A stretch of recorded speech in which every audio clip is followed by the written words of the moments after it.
Hello everyone, আসসালামু আলাইকুম। Welcome back to my channel. Already আপনারা বুঝে গিয়েছেন যে আজকে আমি চিকেন শাশলিকের রেসিপিটা আপনাদের সাথে শেয়ার করব। আর এই রোজার মাসে ইফতারির টেবিলে যদি এই চিকেন শাশলিকটি থাকে তাহলে দেখতেও খুব আকর্ষণীয় লাগবে আর সবার খাওয়ার আগ্রহও অনেক বেড়ে যাবে। তাই আজকে আমি শেয়ার করব কিভাবে খুব ইজি ওয়েতে ইফতারির আগে ঝটপট এই চিকেন শাশলিকটি আপনারা তৈরি করে নিতে পারেন। শুধুমাত্র ইফতারির জন্য না, সামনে ঈদেও কিন্তু চাইলে আপনারা অন্যান্য ডিশের সাথে এই আইটেমটি অ্যাড করতে পারেন। খাবার টেবিলের সৌন্দর্যও বাড়ালো আর এই আইটেমটি তো বানানো খুবই ইজি এবং কম সময় বানিয়েও নিতে পারবেন।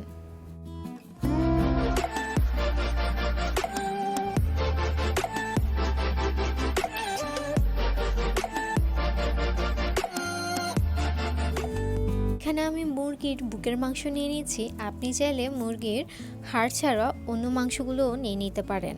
আর এখন আমি এই বুকের মাংসটাকে কিউব কিউব করে কেটে নিব।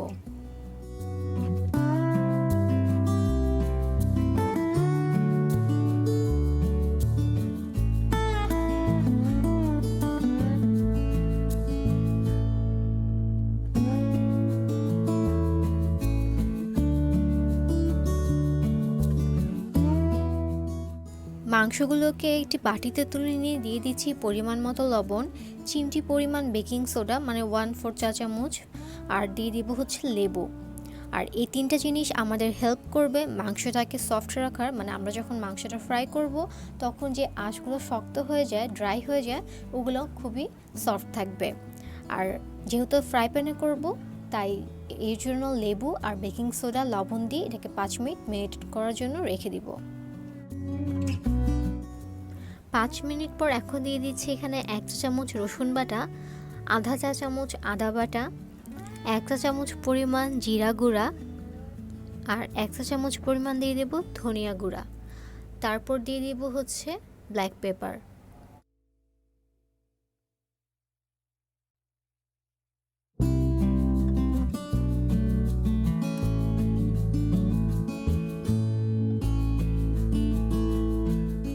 এখানে আমি 1 টেবিল চামচ পরিমাণ সয়া সস দিয়ে দিচ্ছি। আমি এখানে ম্যাগি কোম্পানির সয়া সসটা ইউজ করেছি, আপনারা চাইলে যে কোনো সয়া সস ইউজ করতে পারেন। এখন আমি 1 চা চামচ পরিমাণ বারবিকিউ সস, মানে এখানে আমি 2 চা চামচ পরিমাণ বারবিকিউ সসটা অ্যাড করছি। চাইলে কিন্তু আপনারা এই বারবিকিউ সসটা স্কিপ করতে পারেন, বাট আমি বলবো যদি থাকে বাসায় তাহলে অবশ্যই দিবেন। আর এটা কিন্তু টেস্টটাকে 1000 গুণে বাড়িয়ে দেয়। এখন আমি এখানে সয়াবিন তেল দিয়ে দিচ্ছি, প্রায় 2 টেবিল চামচের মতো আমি ইউজ করেছি। আপনারা চাইলে এখানে অলিভ অয়েল ইউজ করতে পারেন, আবার বাটারও ইউজ করতে পারেন। এখন এগুলোকে মিক্স করে আমি এটাকে রেস্টে রেখে দেবো ম্যারিনেট হওয়ার জন্য। আপনাদের হাতে যত সময় থাকে তত সময়ের জন্য ম্যারিনেট করলে ভালো। এখানে আমি কিছু সবজি নিয়ে নিয়েছি। আমি নিয়েছি ক্যাপসিকাম, পেঁয়াজ আর গাজর। এগুলোকে আমি এই সাইজ করে কেটে নিয়েছি। এখন আমি এখানে দিয়ে দিচ্ছি পরিমাণ মতো লবণ, তারপর দিয়ে দিব হচ্ছে ব্ল্যাক পেপার, আর দিয়ে দিব হচ্ছে একটা লেবু, আর লাস্টে আমি দিয়ে দিব অলিভ অয়েল, সয়াবিন তেল। আমি মনে হয় 1.5 টেবিল চামচের মতো ব্যবহার করেছি। আপনারা আপনাদের পরিমাণ অনুযায়ী তেলটি ব্যবহার করবেন। আর চাইলে সয়াবিন অয়েলও ব্যবহার করতে পারেন, আর চাইলে অলিভ অয়েলও ব্যবহার করতে পারেন। তারপর এগুলোকে মিক্স করে রাখবো। আর বেশিক্ষণ মিক্স করে রাখার প্রয়োজন নেই, জাস্ট আমি যখন শাশলিকটা তৈরি করব তার 2 মিনিট আগে এগুলোকে আমি রেডি করে রাখবো।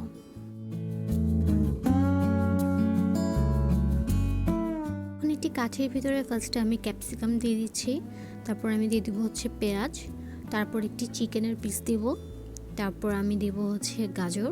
আর এভাবে সিরিয়াল করে আমি এই শাশলিকটাকে সাজিয়ে নেব। আপনারা আপনাদের পছন্দ অনুযায়ী এটাকে সাজিয়ে নেবেন।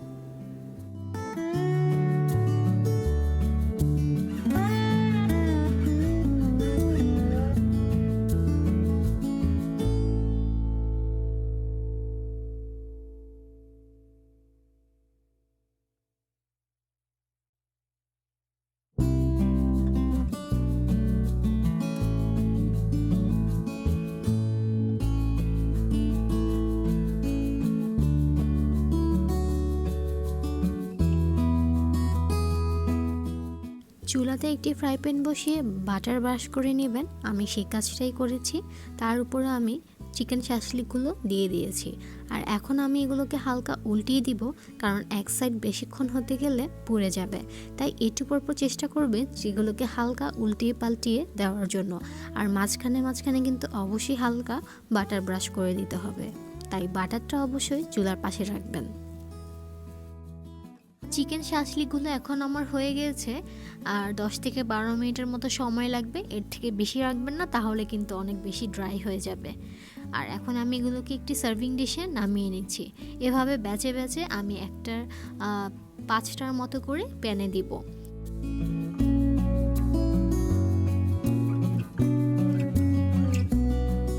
তৈরি হয়ে গেল আমার ফ্রাই প্যানে করা চিকেন শাশলিক। দেখলেন তো খুব ইজি ওয়েতে আর কম সময়ে কিভাবে এই চিকেন শাশলিকটা রেডি করে ফেললাম। ইফতারির আগে আপনারাও কিন্তু চাইলে আমার রেসিপিটি ফলো করে এই চিকেন শাশলিকটি তৈরি করতে পারেন। রোজায় কিন্তু অনেকেই ইফতারিতে বিভিন্ন আইটেম করতে পছন্দ করে, আর ঈদের জন্য কিন্তু এই আইটেমটি আপনারা করে নিতে পারেন। আজকে তাহলে এখানেই বিদায় নিচ্ছি। আমাকে অবশ্যই কমেন্ট করে জানাবেন যে কেমন লেগেছে, আর ফ্রেন্ডস অ্যান্ড ফ্যামিলির সাথেও আমার ভিডিওটি শেয়ার করবেন। চলে আসবো আবার নতুন কোনো রেসিপি নিয়ে। আল্লাহ হাফেজ।